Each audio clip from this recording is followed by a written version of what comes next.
Hey, Detroit. If you got car problems, I feel bad for you, son. Our big 3-chart 99, and we won by a ton. Hit me. Lavine 43 was hot like the sun. Hit me. Sabonis triple-double just for fun. Hit me. Debo 37, he is one of one. Hit me. Heck yeah, baby. Back-to-back wins against Cleveland and Detroit. Two of the top 6 teams in the East. Come on, man. Welcome back to the Kang Gang Pod. This is episode number 49. The Sacramento Kings just beat the Detroit Pistons 127-117. They climbed back from 18 points down. This was the biggest road deficit comeback win of the season, and we did it at such a crucial time of the season. Big shout out to Zach Lavine. Big shout out to DeMar DeRozan, and big shout out to Domantas Sabonis. Our big 3 came up to play tonight on a back-to-back. That's huge, man. We're so lucky because we had Zach Lavine in the studio last night. That we had to have the big 3 in here. So I'm gonna go to DeMar first. DeMar, you came out of that second half looking like ready to go, just prime Debo scoring. How are you so focused late in the season? How are you trying to just get all the points possible at age 35? Well, Deuce Mason, I don't know if you realize, I also had 22 points in the first half too. So, I was it's called a trickle effect. When you're in the league for 16 seasons, this is what I do. All right? Keep it moving. All right. Well, and thank you, DeMar. I really appreciate that. Now we're going to head over to our friend Domas. Now, Domas, you had your 10th triple-double of the season. How do you do it? How do you get yourself back into it again? Coming off an injury, it just feels like it's flawless for you. Thank you so much, Morgan, for always, just noticing how I am on the floor. I like to pride myself with my consistency. I have missed a couple of games more than I'm accustomed to, but the numbers don't lie. Triple doubles, I know Jokic, he has a lot of triple doubles, but hey, I'm right behind him. I think I'm the 3rd all-time center in triple doubles all time, so you can't complain with that. But most importantly, we got the win. You got to put respect on his name. And lastly, the man, certainly not least, another shooting clinic performance from Zach Lavine. Zach, tell me, how do you see the ball go in? Does it look like a beach ball every time you shoot the ball and just looks like it goes in every single time? How do you do it? You were talking about beach balls, it could be beach balls, volleyballs, lacrosse balls, pickle balls. I don't even care. Give me any type of ball that's going in the hoop, all right? That's how I feel right now. We got 3 games left in the season. Let's keep the momentum going. Volleyball, pickleball, wiffle balls. Kings of 5. Oh my gosh, what a win. This was a very, very fun win. Detroit, obviously, we were talking about, it's funny because we were talking about, the key to the game was whoever, the Malik that plays better is going to be the team that won. And it was actually Malik Beasley that had the better game because Malik Monk got injured in the first, he barely played tonight. I think he only logged 6 minutes tonight before going out with a calf strain injury. We don't know too much. We're not doctors, but, obviously prayers up to Malik. We also said that the key to the game would be our bench scoring more than 10 points. We actually did do that. We had 19 bench points tonight. And the other thing, we're there's no way that our starting 5 is going to score, 110 points. It's just very unrealistic. Well, think again. You know how many points the starting 5 had tonight? Probably almost damn near the same amount, it sounds like. 108 points. And you know what's crazy?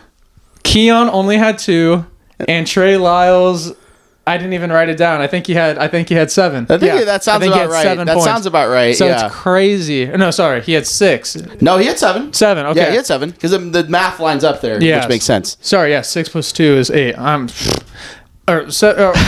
Either way, we had over 100 starting 5 points again. I wrote down 108. I could have got it wrong. Might be 109, but nonetheless.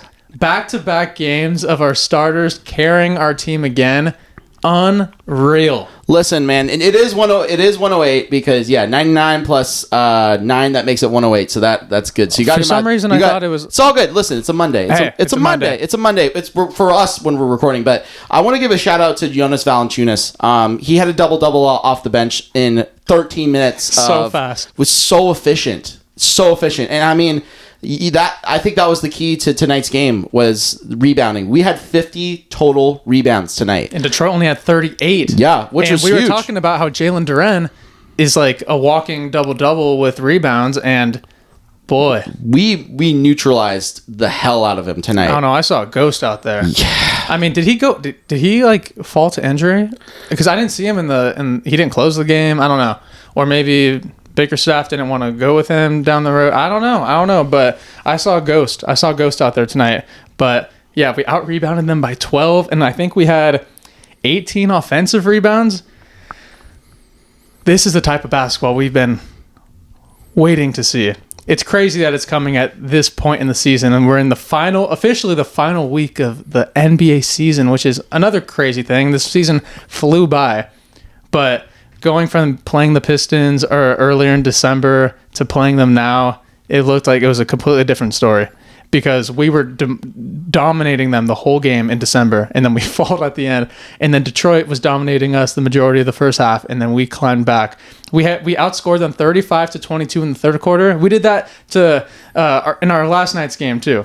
We outscored the Cavs 35-22. So I don't know. It's something about that 35 number. If we could get 35 points in the third quarter, I think good things are going to happen, RT. I agree with you, man. I think that you just hit the nail on the head, right? I mean, we lost the assist battle too, because Detroit had 30 assists tonight, and they were shooting, and I felt like, oh boy, this was going to be one of those games where Detroit was going to come out hot, shoot the ball really well, and just like outshoot us from three. And tonight was the complete actual opposite of that. I know Detroit played great in the first half. They were knocking down everything. They saw the beach ball, volleyball, pickleball, lacrosse ball go down the line. That's what they saw in the first half. But man, we cleaned things up, and it's so crazy that we only had 20 assists in this game. And we got a double-digit win. I mean, that's impressive. I think that just shows just how good we are when we are able to have everything click together. And granted, I think a lot of that was because of Zach Lavine. And I mean, that end of the third quarter, going into that fourth quarter, I mean, he had 16 straight points, in a spurt. Unbelievable. In a spurt. We talked about this a lot on the podcast. We firmly believe that Zach Lavine is a great three level scorer, and when he has the shooting volume that he does tonight, I mean, he had 28 total shots in the game. This is what we've been total. We've been a little harsh on Zach Lavine on this podcast because we know how great he is, and all we said is just be yourself, shoot the ball, like shoot a lot, like a high volume shooter, and that's what he did. In the past 3 games, he's been averaging 35 points, RT, and also he's been, I think he's 19 for 29 over this 3-game winning streak, which is 65% from the 3. So when he is shooting confidently and when he's like looking for his own shot, but more importantly, when we are moving, when our offense is like clicking, like we were like, it's so great to see Sabonis go from the paint and go set a screen. Just opens up so much movement, and there's a little glimpse in the fourth quarter where there's a little bit too much iso ball, but then it ended up working out later on in the game. But still, like when we're playing spray basketball, everyone's touching the ball, great things happen, and leads to open shots. It leads to guys getting hot. It leads to DeMar DeRozan just killing 22 points in the first half, and then Zach Lavine just having a very consistent game all throughout, and then catching absolute fire. Like you said, 16 points in a row. That was what we call on this podcast. There's the fish grease alert. This is called the Fiend Grease Alert. Fiend Grease Alert, man. Listen. Fiend. Well, I'll tell you what. I think another thing that's, that really stands out is just the way that he scored, right? He was unstoppable shooting the 3 tonight. I think that he just looked like it just looked like everything went in. And that's the pressure that you can really put on Zach Lavine. Another thing I wanted to mention, too, was, one of our friends on our last video commented that the Kings had a team meeting on Wednesday. I didn't know about that. I didn't know about that Shouts either. Out G-Man for sharing the news to the world. Yeah. So, in that team meeting, I felt like Doug really made it clear and apparent to Zach. It's like, you got to shoot that ball. So obviously I'm leaving out one word in it. You can implicitly guess which one it is. But I think that Zach Lavine and this whole team has taken the message that if the Kings want to go anywhere, Zach Lavine needs to be the guy. And he needs to be that scorer that gets up 20 to 28 shots a game. Because if Zach Lavine can do that, good things are going to happen. And then you can also, it's also nice to see DeMar DeRozan have 26 shots today too. I mean, DeMar will always get it. That's something we never have to ask DeMar to shoot more, because that guy, he knows his role on the team. It's been established the moment he got here. It's taken Zach a little bit longer to kind of figure out his role, but I think, like you said it perfectly, RT, I think Doug Christie put the pressure on him to say, we could reach our full potential of this team if you play the way that you're supposed to play. And I bet you he said, you are not allowed to shoot under 10 shots ever again.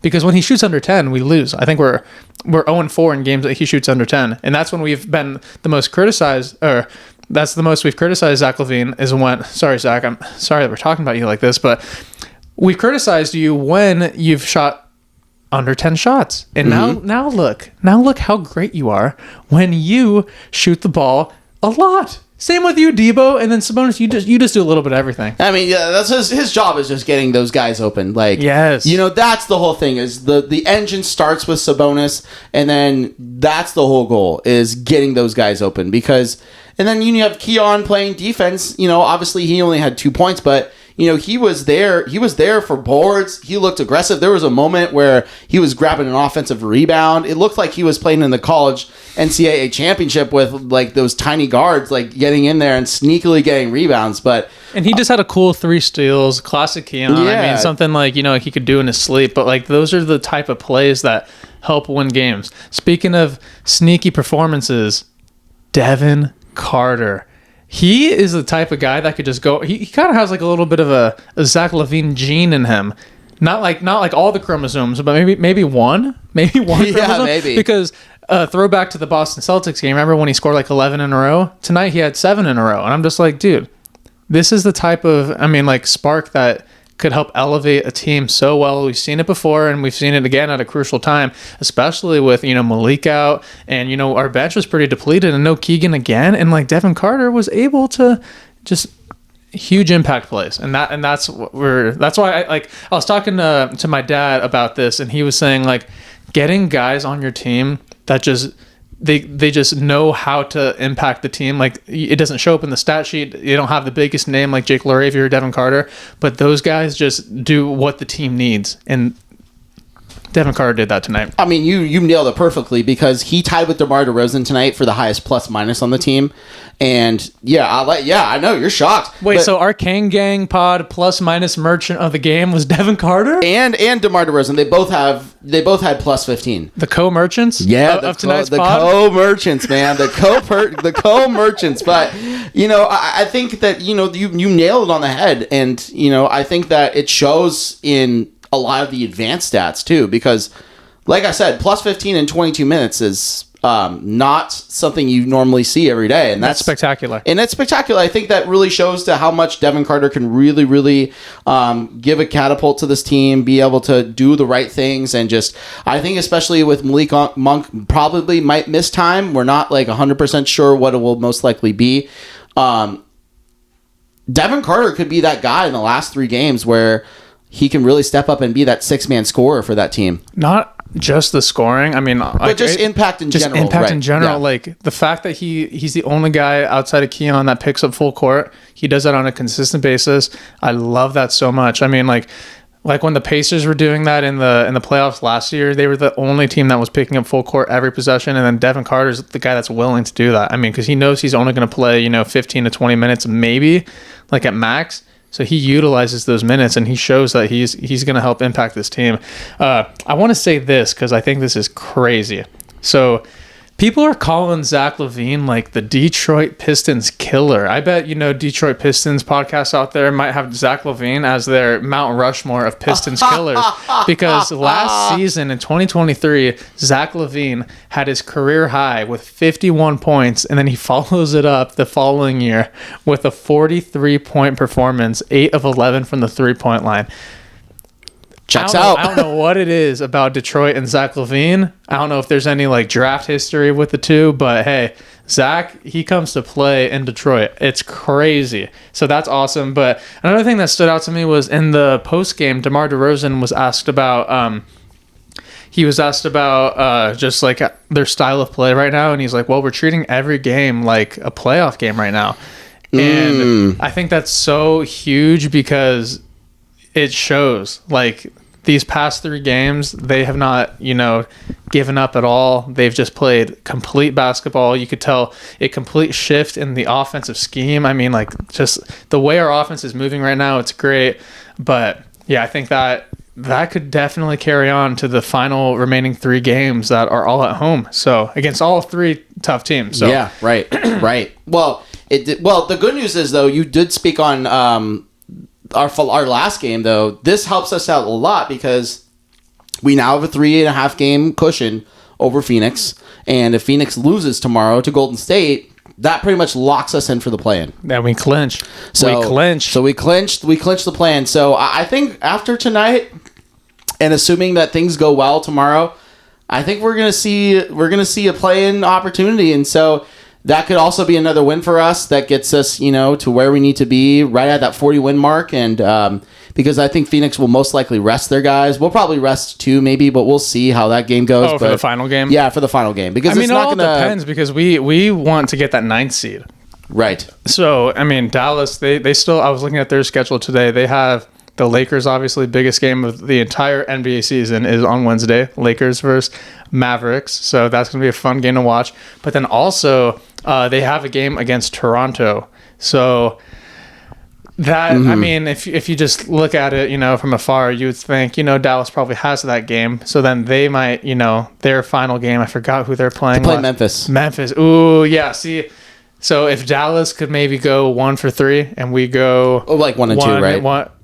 Because they have 3 games left. Yeah, so we have 1 game. We have 3 games left too. So. Yeah, so if we both go 1 and 3, I think we'll get it, right? Yes, let me because I think with the tiebreaker over them too. So that would be awesome. And we also have the tiebreaker as well. So we're a game above them right now, and so technically it's 2 games with our tiebreaker as well. Oh, so great. Yeah, like I said, I think that I feel pretty good about the 9 seed, but like you said, I think it just comes down to the last 3 games. And really just making sure that we control our own destiny at this point for the 9 spot. So let's just stick to it. Because what we're doing right now is working. So we let the Detroit Pistons score 72 points in the first half. And then how do we respond the second half? They only scored 45. Locking them down. We locked them down. We held them in Detroit State Prison right there. Yeah, 45 points is crazy. So that was just a complete shift. Yeah, they were, 72 points in a half is a lot. And the fact that we almost cut that number in half, that just tells a story. Obviously it helps when, our boys are cooking like no other, but defensively too, they were in Ellis Island tonight. Yeah, they were in a complete Ellis Island. I agree. But we shot 40% from 3, 11 for 27. They shot 13 for 39. I would like to see our 3-point number jump a little bit. I've noticed that we've been hovering around like the 20s to maybe breaking the 30. What do you think? Because you see all these other teams in the NBA. Obviously Boston, they're chucking up close to 50 a game. So it's like, are you comfortable with the amount of threes we're taking, or do you think we should take it a little bit more? I agree. I think that we should see it a little bit more. Obviously, there was no Keegan Murray tonight and no Jake LaRavia. So I think if those 2 guys were out there, obviously it looks a little bit different. I think going into Wednesday's game, assuming both of them will be healthy, it will be really interesting to see what the 3-point numbers look like differently when those 2 players are on, and what will happen if Malik Monk is out, and see what happens, because Malik is more of a inside scorer. He's not going to take a lot of threes. He can. He'll get around 5 maybe. He'll get like 4 or 5, but it's not like at the same clip that like Keegan Murray does. Keegan's been letting him fly recently, which we've been wanting. And Zach Lavine, DeMar DeRozan has looked like he looks like he can take a 3 if he takes a couple steps back behind the line, obviously, but yeah, I think it would be interesting to see what the 3-point attempts look like if Keegan Murray and Jake LaRavia play. So I think it's going to be interesting, assuming they both play on Wednesday. It'll be interesting to look at. But another thing I think that's really, really important, that's why we won both of those games tonight and yesterday, winning the free throw percentage game. Winning the free throws, knocking down your free throws. Last year, I felt like we lost so many games because we couldn't hit free throws. I don't need to go over the list. I mean, you all pretty much remember, but one of them was the Milwaukee game last year where Malik Monk missed 2 free throws. But, we are finding ways to make our free throws in games that matter regardless, because that will help us prevent runs. That helps, get them in foul trouble. And we are pretty much the ones that are putting the foot on the gas when we are applying pressure, and especially rim pressure, because that allows us to really take advantage of teams that are very physical, like the Detroit Pistons. No, I know. It's actually surprising that these teams have been shooting so poorly from the free throw line at their own home court. Like the Cavs, they shot, I think, 50% the other night, which is 58%, something really, really low. But yeah, even tonight, the Detroit Pistons were not feeling it from the free throw line as much as the Kings were. So yeah, like you said, the free throw game is been on our side all season long, which, I mean, obviously that's partly with the DeMar DeRozan effect, but then again, with the way these guys are driving to the rim, everyone's doing it, even Keegan Murray. So it's good to see. DeMar made a little bit of history tonight too. Ooh, I mean, every night's history for DeMar. Okay. He became the 10th most 35-point games by a shooting guard in NBA history. I don't know who else is on the list. So it's top 10? He's cracked the top 10 Top 10? now. Harden's probably on that list. Kobe's on that list. Kobe's on that list. Dwayne Wade. Marcus Thornton probably. Yeah. Allen Iverson probably. I wouldn't be surprised if Allen Iverson made that list. Nick either. Stauskas, Jimmer Fredette, Quincy Doobie, Marco Bellinelli. Well, you forgot the one person that's also on there too. Who? Ben McLemore. Oh, of course. Yeah. How could I forget? Yeah. You can't forget about Ben McLemore. But speaking of those guys, I have another crazy stat. So Zach Lavine and DeMar DeRozan, our boys sitting right next to us, are now only the 5th pair of Kings teammates to score 37 points each in a game. Do you have any idea who could be the other pair? There's 4 other pairs. You won't get 2 of them, but you might get the other 2. No, I know one, like 37 points or more, correct? Yeah, for a pair. De'Aaron Fox and Malik Monk has to be on there. Yes. I mean, that's number one. That's number one. Number Most recent. Most recent. This is like in Kings. Is this in Kings history? This is Kings history. Okay. Let's see. There's actually only 1 more in the Sacramento history, but then there's 2 more in Kings history. This one's gonna surprise you. It's freaking awesome. In the Sacramento one. Sacramento history. Yeah. Oh, okay.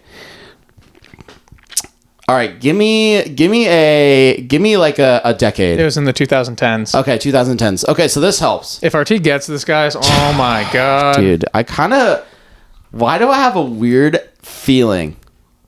I just hear me out. Hey, I'm hearing. Hear me out here. No, I don't know, because I don't think that Isaiah Thomas really scored over 40 with the Kings. But he could have scored 37. Yeah, he could have. I'm gonna say 2 random guys. Say it.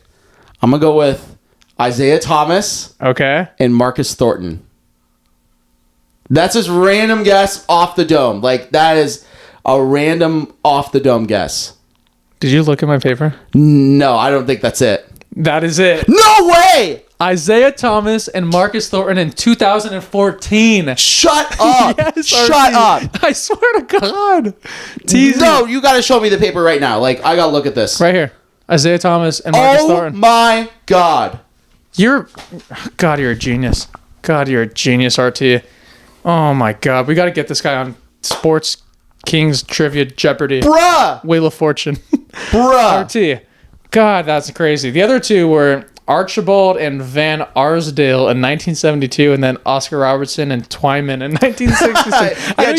Jack Twyman. I knew you weren't going to get those, but the fact that you got IT and Marcus Thornton is crazy. Yeah, we're clipping that, by the way. Yeah, you could clip it. Yeah, we will. Okay, so the Sacramento Kings, we finished all of our road games. What do you think our record was? We played 41 games. I think we were 20 and 21. Oh my God. Yeah, we were. Yeah. Well, I saw. Well, to be fair, I saw that. I saw the stat before I drove over here. I was like, all right. No, but that's great. Yeah. I mean, I mean, it's not where we were 2 years ago because we had above 500 records on the road. I think we broke the record the Beam Team year, right? And I think it was 26 or 27 wins. We won like 20. We were above 500. We were above 500 both years. So yeah, I mean, So yeah, to see 20 wins, I mean, you can't complain. But obviously, we would have wished it would be at least 21-20 because of that Wizards game. But we're not talking about that anymore. We don't want to talk about that. We got to talk about just stats all around the board because, like I said, 108 points from the starters. Lavine 43 points. DeRozan 37, Sabonis 19, 15, and 10. Keon 2 points, 5 rebounds, 3 steals. Jonas 10 and 12. Devin Carter 7 points, 3 rebounds. And the only guy that really cooked us was Cade Cunningham. Cade 35 points, 5 assists, 3 steals. It's crazy that he's in the talks for the most improved. I know you think he is, and I know that the Detroit fan base and even Cade Cunningham, he doesn't view himself to be considered in that category because he thinks he's kind of above that award. But nonetheless, 6'6", 6'7" guard that could do basically everything.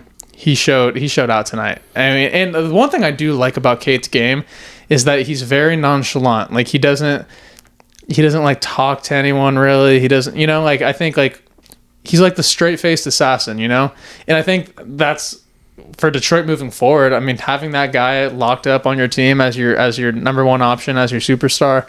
I don't know superstar yet, but as your star on the team, I mean, he's just great. He's great. And I do think he's a top 10 point guard. When we discuss about that at the end of the season, I do think he's in that discussion for sure. I would argue maybe top 7. That I think that's pretty high. I know for Cade, but I think he's been playing a top 7 point guard this year.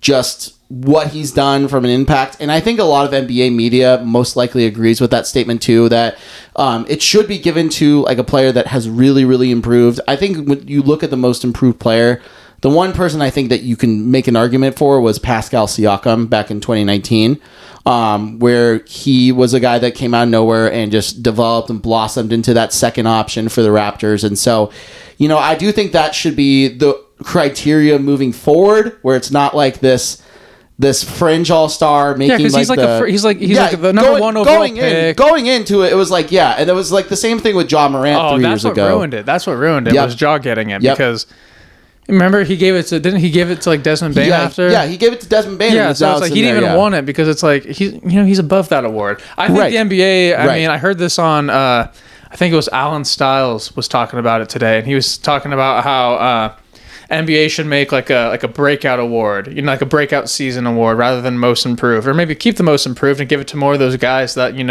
actually deserve it rather than a number one overall pick, who didn't have the greatest previous season. Then he did what he was supposed to do this season. I think a breakout season award that could be a Cade Cunningham or the bigger players. Yeah, because you look at the last couple of years, it's Tyrese Maxey won it, and he was expected to be an all-star that year. Lauri Markkanen, that one I like. That one was cool. Julius Randle won it during the COVID year. Then Brandon Ingram. Victor Oladipo was also the other true winner of that too. That's a good one for sure. And you look at some of the other ones, Jimmy Butler, Paul George, those were kind of the ones that you just don't really see that as much anymore in today's NBA, but it used to be a really big thing in the previous years. Oh, I know. I know. Yeah. At the end of the season, we're going to do our NBA awards for the Kings team. And so we'll look forward to that at a later date. But let's talk about these last 3 home games: Nuggets, Clippers, and Phoenix. So Denver is on a struggle bus right now. They're coming at a terrible time. Jamal Murray, Mike Malone is praying that he'll be ready by the playoffs, which is not a good sign because the 3rd seed through the 8th seed is all it's interchangeable. Dude. So the fact that we're not in that stressful situation right now gives me a little weight off our shoulders, but also, it would be kind of fun to be in that as well. But the fact that, anything could happen in the last week of the NBA season is crazy. And the fact that Denver's losing right now, this is going to be a huge game because they need everyone they could get. I think they've lost 4 in a row right now. So But a no Jamal Murray Denver Nuggets team is way different. So I think we actually, especially with how Denver's playing, their defense has been sucking. And I think if we could have another DeMar and Lavine outburst games, I think we could. I feel more confident, and we've matched up with Denver pretty well this season, even though they've both resulted in losses. But matchup wise, I think it's pretty good, especially without Jamal out there. Yeah, I mean the only one that was kind of like a really tough pill to swallow was, I mean, you said it earlier. I mean, of all the matchups that we've had all year, we've played Denver really close, and so you kind of figured after playing a team really close, you would probably get them, at least some point. So I do like this matchup for the Nuggets, or not for the Nuggets especially. Sorry, for the Kings really. So. Yeah, I mean, Jamal Murray, I don't know. He said he's expected to return for that game, but you kind of will see how that looks. They were saying something else. But we'll see. I mean, I know ESPN is a little bit different, and so I know ESPN's different, and I know that the team managers are different, so maybe they're forcing him to come back. Maybe they're forcing him. I don't know if that's the right move. We'll see for sure. But, I think that overall... Yeah, that's going to be a very interesting game because Denver is trying to position themselves for not only for home court, but to avoid that play-in. So I could not imagine a world where Denver, they were riding the, under the 5th seed all year long. And at the very end, they dropped to the play-in. Let's just say, if we beat Dallas, I do not want to play Denver in the play-in. Oh man, dude! Especially if we go on the road too. Well, I don't think if Denver got to the 7-8 spot, I don't think they lose in the 7-8. I really don't. And so hopefully it's Denver Memphis then. So then we play Memphis because I want to play Memphis. I think I don't want to play the Clippers. I do not want to play the Nuggets. I don't want to play who else is up there. Minnesota, I don't want to play them either. They're hot right now, and Ant Edwards is going to get a lot of whistles that night. So got to avoid that at all costs. Yep. But I mean, it's going to be interesting. But the whole thing is, I think you just got to take it one game at a time. The West picture will play itself out a little bit. It just feels like every time I'm like scrolling through and just like going through like West simulations and just seeing like what happens here if this team loses, what's going to happen. So I mean that West playoff is crazy. Have we ever seen a West so jumbled from 3 to 8 before? I don't think we have. I mean, we've seen the West 10 years ago have 7 50-win teams, and then one team misses out the playoffs that has 48 wins, which was the Phoenix Suns that year.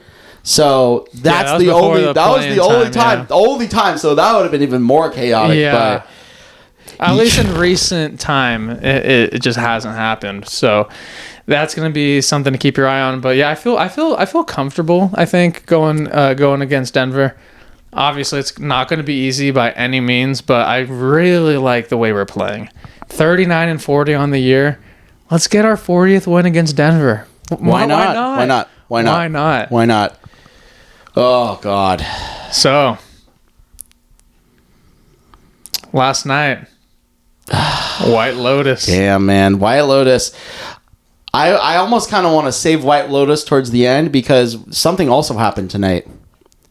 Florida is a national NCAA national champion. And so shout out to the Gators. Shout out Walter Clayton Jr., dude. That guy really, really put it on for the entire year. That guy was able to do just anything at all. He had, like I said in the last episode, Walter Clayton was the one person since Larry Bird to have back-to-back 30-point games in an NCAA tournament game. And even though he struggled tonight, he really, really made Florida come back. They were down 12. Yeah, he stepped up in that second half, let me tell you that. And his stock is up right now. And speaking of stocks up, our next caller that we're going to have... We got a caller, everyone. Stay tuned. We got a caller. So my buddy, Alex Wormold, shout out to him. He called Florida winning the entire thing back in November. Just like how much I was riding Duke the entire year, my buddy Alex was riding for Florida the entire year too. So, it was just, we always like to say to each other, iron sharpens iron. And that's how you do it. So we're gonna call him right now, and we are about to get started.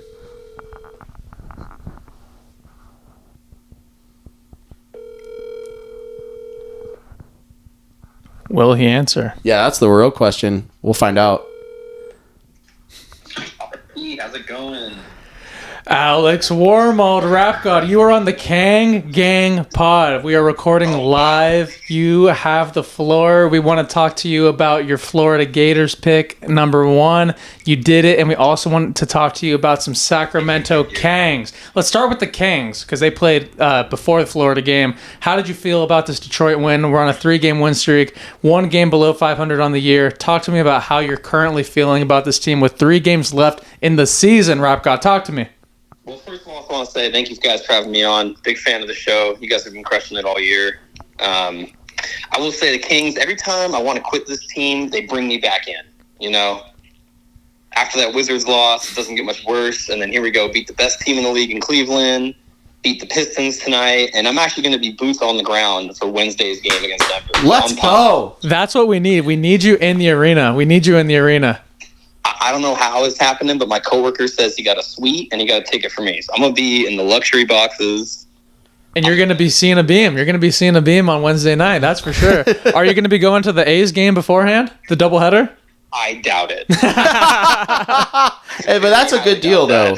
That's a great deal. The low-key sounds like a very underrated deal. $60 for going to an A's Padres game and then following that up with a Nuggets I might do Kings it. game. I honestly might do it. It looks very fun. It looks enticing. So I like how you said that, right when you fall out, they pull you back in. You're drowning when the Wizards, Bub Carrington. They've been like 10 times this year. Yeah, it's been a theme for the season. And then they reeled you back. So with 3 games left, how do you see this season playing out? Well, Lavine's been hot. I think big picture here, right? We can win the play-in, get that 8th seed, right? And we can steal game 2 against Oklahoma City. We're tied up 1-1, game 3 in Sacramento. I think that's our best case scenario right now. So it's a 1. Okay, so let's keep playing into this scenario. It's a 1-1. Yeah. It's a 1-1 series. Game 3 is at Sac. How do you think we're doing? The city will be crazy. Oh, for sure. Pandemonium. And I don't know what's going to happen then. The Thunder are an amazing team, but if we can get one on the road, it changes everything. You're so right. They always say a series doesn't start until a team loses at home. So I think I love your optimism. I've been optimistic about this team all year long. I've been cheering on the play-in, even though everyone wants that draft pick. I don't care. I just want to keep basking in the glory of success in Sacramento, even if that's a first-round playoff berth. But if we do get there, I think we could make things a little bit interesting. I'm not saying we're winning. I'm not that delusional and crazy. But no. if we could get a win at home, that would be enough to make me smile. In the scenario I set up where it's tied 1-1 going back to Sacramento, the Kings probably lose game 3 by 30 points after getting the that's how this team works. But that going into the game, it would be a great feeling and the city would be buzzing again.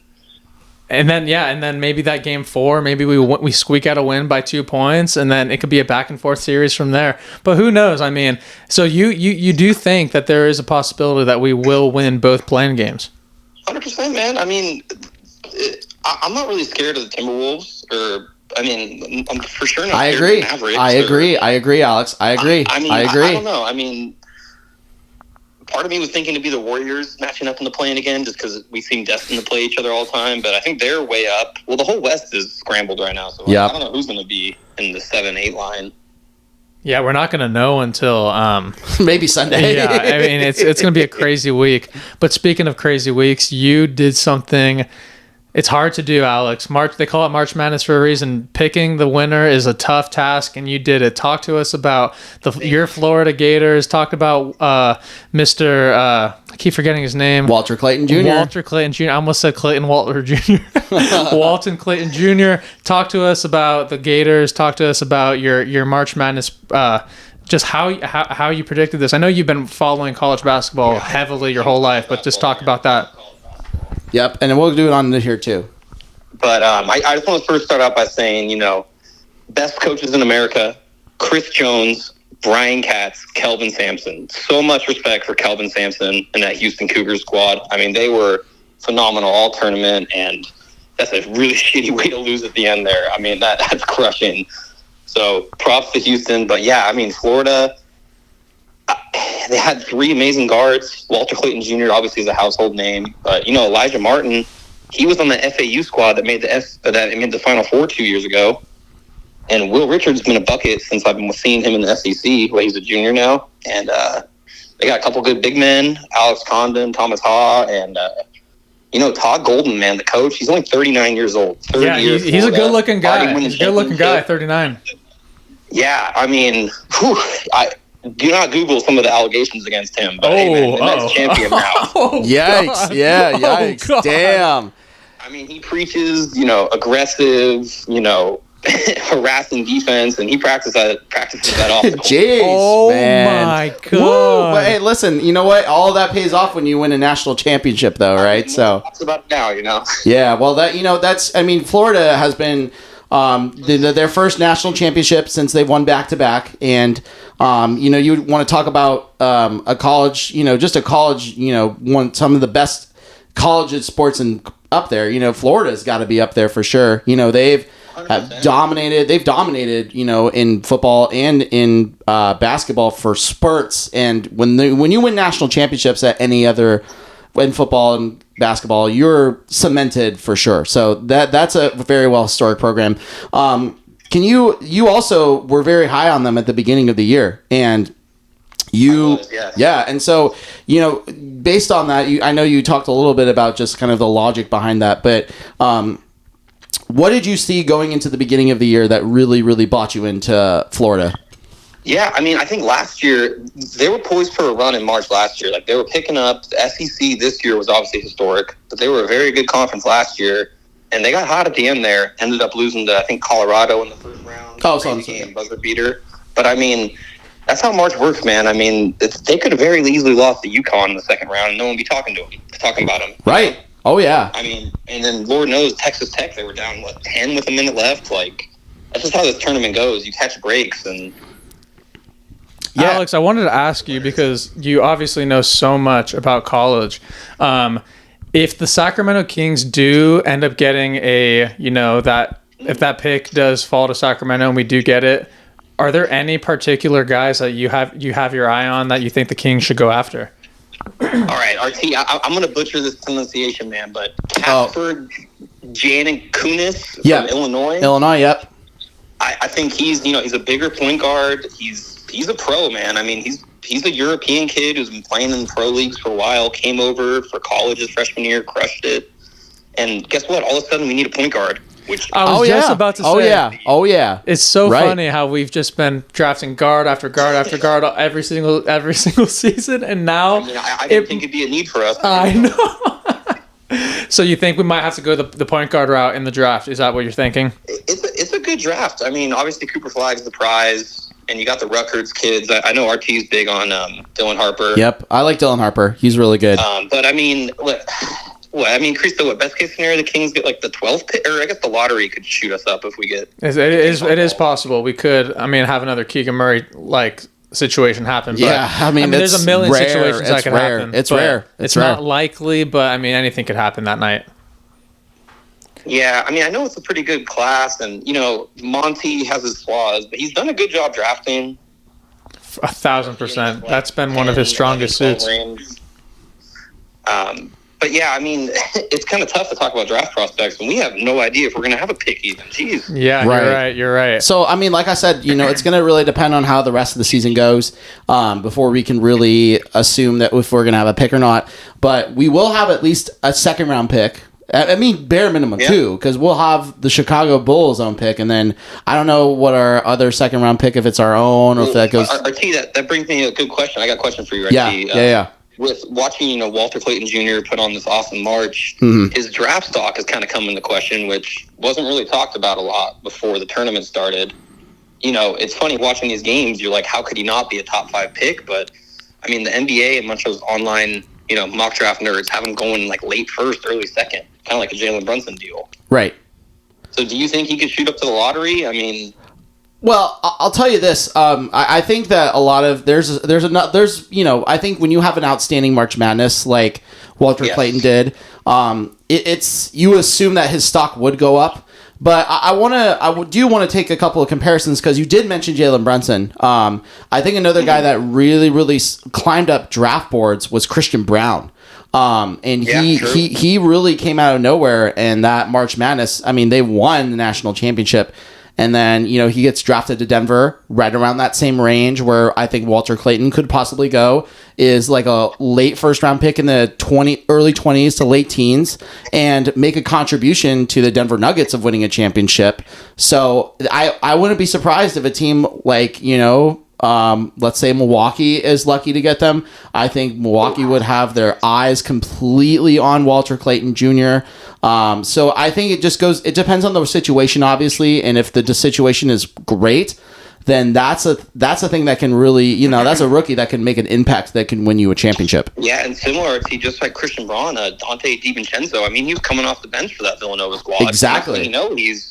Milwaukee picked him in the lottery? I forgot. So Milwaukee picked him in the first round. It was a first round pick, right? Yeah. Kings legend Dante DiVincenzo. Yes. Thank you for saying that. Yeah, you showed the respect for those 20 games. Yes. all 29% from 3 from Dante DiVincenzo that year. My God, dude! I mean, he forgot how to shoot when he played. Yeah, that's sometimes what happens when you wear a Sacramento uniform, except for tonight. Yes, exactly. Yeah, it's crazy that Dante DiVincenzo, he forgot how to shoot the 3 with us. He goes to the Warriors. They teach him how to shoot, and then he goes and kills it in New York. What a crazy run it's been for him. But Alex, I was looking at the Tankathon to see where they were projecting the players, and they had Mr. Walter Clayton back at even like mid to late second round, and I was like, this is crazy. And I was like, but that was during the Final Four, so that was 2 days ago. That's going to change for sure. I think I see a world where a team reaches for him. I definitely see that. If a team needs a guard in that first round, I could see a world where he gets chosen. I don't know about like top 10, but I could see him definitely getting chosen. I mean, that's just the funny thing with college sometimes is he's the best player on every court he's stepped on in college, and now all of a sudden he's like talking about mid-late second pick. It's just, when you're 6'2", and he's a good athlete. Like, I see knocks on his athleticism. I think he's a good athlete, but he's not jumping out of the gym, and he's already 22 years old. Like, the NBA wants those guys who are 6'7", 18, and pretty raw still.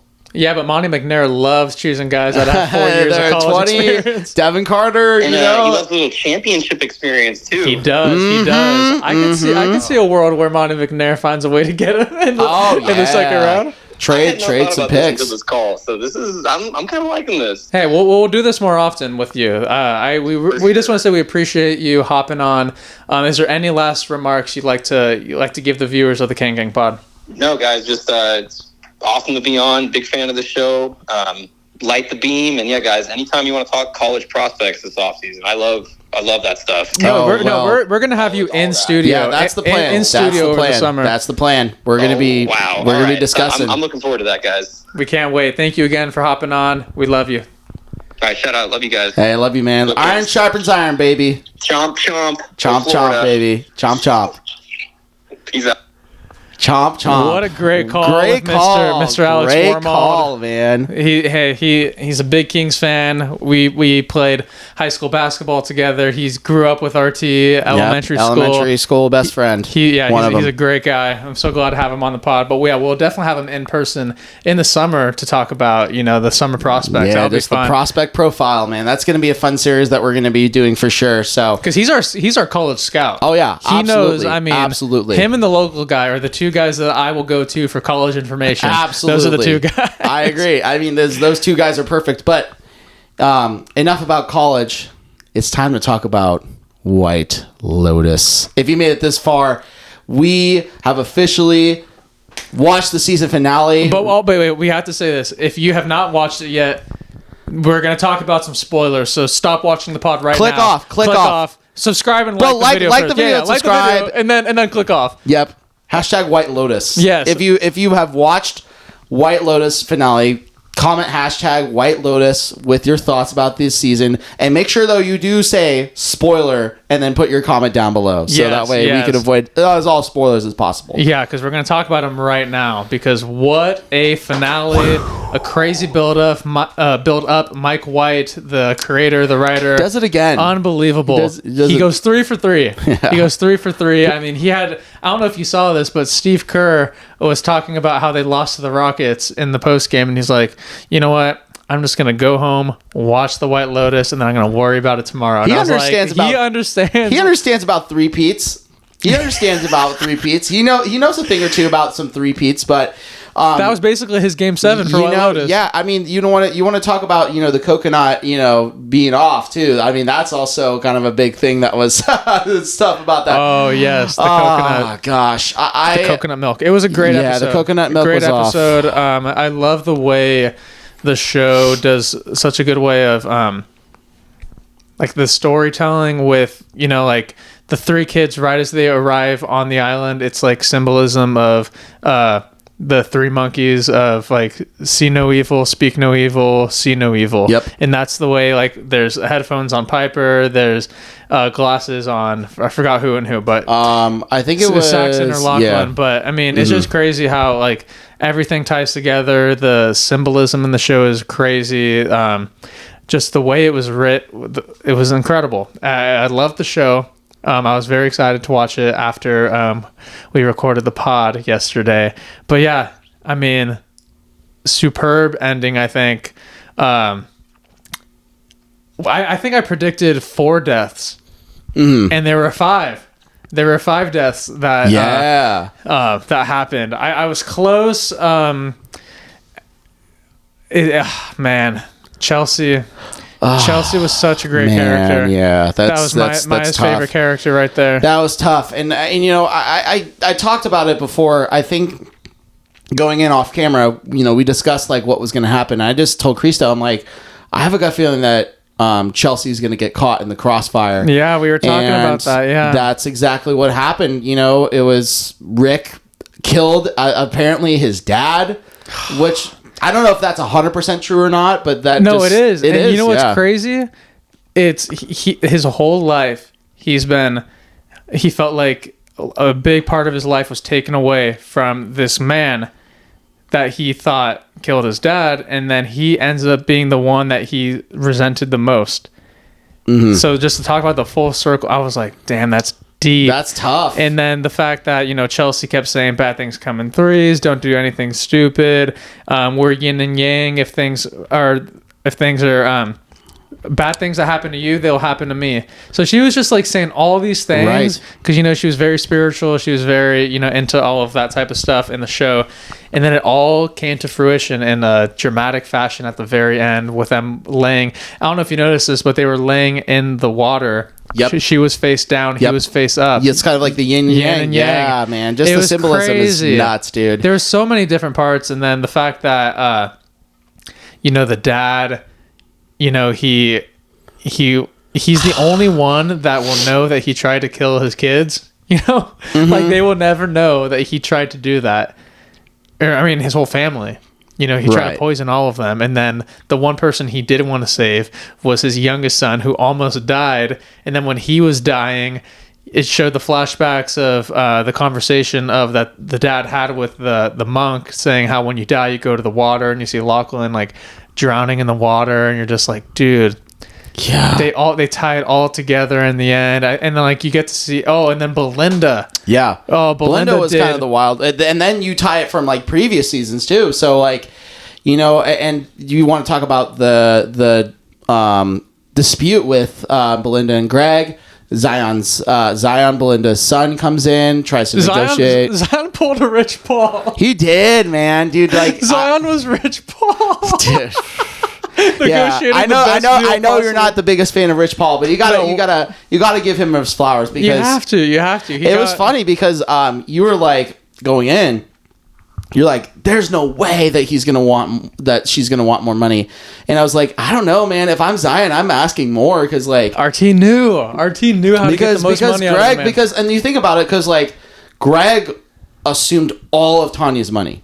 I didn't realize Tanya was balling like that. And she was balling like majorly. Because I know the real estate in Thailand is a little bit cheaper, so that's why I was like, okay, like, you know, a big house in town like that. But she was like Anthony Davis, 72 million balling. Yeah, but yeah, like Belinda, how she ended up pulling a Tanya on her man, right? Because you know they had like a true connection in the show, but then once the money was involved, the money, you know, fogged everything. She's like, I gotta get out. But I kind of understand why she left, because she wanted to be far away from Greg. Yeah, from Greg, which makes valuable sense, because like, why would you stay in Thailand when you made a deal and you know he could come at you at any time. Given she should have maybe like try to get him to come or something, or at least say like I'm in danger here. I gotta go. Something's like that. But I don't think that another thing to kind of defend Belinda on is that if you do tell a lot of people, then it kind of will spread like wildfire, and you don't want to try and make contact with Greg at all, because you're right, because she can't say I'm in danger, because that's, you know, going against his her word, right? And so dang. So you know, I think that kind of is like kind of playing the, you know, devil's advocate there. It almost feels like that Belinda was trying to just protect herself and Zion from just what was going to happen with Greg. And even at the end, Greg looked like he was back to his normal self that he was in season 1, where he was just this giddy guy, was smiling. You could tell he was smiling because like the alleviation or the weight off his shoulders. Yeah, the weight off his shoulders, and you know he would be able to thoroughly live his life. I will say the one thing that really did disappoint me towards the season finale, I thought the Russians were really going to be the one to really be involved also in the gunfight and really try to got away scot-free. Yeah, and try and cause some chaos, but no, I mean, we didn't really get much of it towards the end. I mean, they did show that one conversation with Gay Talk, where he was like, I know it's me, just don't say anything, and then just all that stuff. And then Valentine just did his own thing. Valentine made him feel bad. But I think what's crazy is, you know how Saxon was starting to like get some feelings towards Chelsea at the end, and then he receives the book from Chelsea too, so and like, then reads it. So like Chelsea helped give Saxon, you know, a whole new look on life, and then I don't even know if he knows that she died. Like, did they leave beforehand? Like, did they leave before the shooting happened? They never really showed. They never really did. But so, I mean, I think they don't know. I think they don't know that like the whole family does not know that shooting happened, because they might have been on the boat already off, or, I mean, we don't know exactly the timeline of that instance. But yeah, the shootout was crazy. Well, I'll tell you this though, because I think that, you know, the girls were on the boat as well. And then they were involved in the shooting, so they probably might have told some of the people on the passengers that was like, hey, this is what happened. We don't know what happened, but I mean, at the end, you see Saxon reading Chelsea's book that she gave him. And so I think it's kind of almost like, you know, how you have like the spiritual awakening. It's like kind of like you read, it's almost like reading The Secret. I don't know if you ever read. I don't know if you ever read or just My mother loved The Secret back in the day. Yeah, and so I read it, and it was kind of like, spoiler alert, the whole thing is based off law of attraction. And so I would definitely recommend that. Shout out to Steve Roach, one of my professors at Sac State. He put me onto that, and I'm like, yeah, this is kind of cool. It gave RT a little, made his mind tingle a little bit. Yeah, like, you know how you like have the brain kind of wires after like seeing something like that? Yeah, it's kind of like, that was when I was 18, so that was kind of a good little memory. That's awesome. I have a question for you. What would you rate this season compared to the other seasons? Like season 3, season 2, season 1? Like, what's your ranking? Put them in order. Yeah, what's your ranking? Start with the best. Wow, that's really hard, because I think in terms of watchability, I probably would put season 1 at the bottom, and then I would put it's like it's close between 2 and 3. Oh, man, that's hard. I would say season 3's finale was probably the best out of all 3 of them. And that's why I probably give it the edge right now. But I feel like the overall like episode pacing, I felt like season 2 did a really good job of having it being completely thoroughly paced. Because I think there were some points in like season 3 and even in season 1 where it's like, okay, there's some missing points that are there. But I think that season 2 did a really good job of trying to pinpoint every detail that was going on. There weren't any questions about anything that was going to happen. You kind of had like this feeling that some things were going to happen and that all of this was going to just somehow be connected in some way. So, that kind of, I think, I thought like season 2 overall had the better flow. And then season 3, I think, had the best finale. So yeah, I like I don't know if it's just recency bias, but I think season 3 was great. That might have to be my number 1. Yeah, I think season 3 was the best so far, even though it was so much slower. But I liked the character building. I loved the like, because we all want the instant gratification. We want to know everything. We want to binge everything. But having to wait each week by week. I don't remember doing that with the first seasons when they came out, but with this one, you obviously have to wait every Sunday to watch it, and I think the build-up was worth it. I think they did a great job. Excellent cast. Excellent cast. production. Also excellent staff at the White Lotus, Thailand. I mean, shouts out Gay Talk and Mook and everyone. But and then production's always doing a good job. Yeah, it was level up production wise for sure. Very beautifully shot also. But yeah, that was our White Lotus segment, and then our next episode will be on Wednesday versus the Nuggets. So, RT, close it out. I think we have a good chance against Denver, man. I think it's going to be close.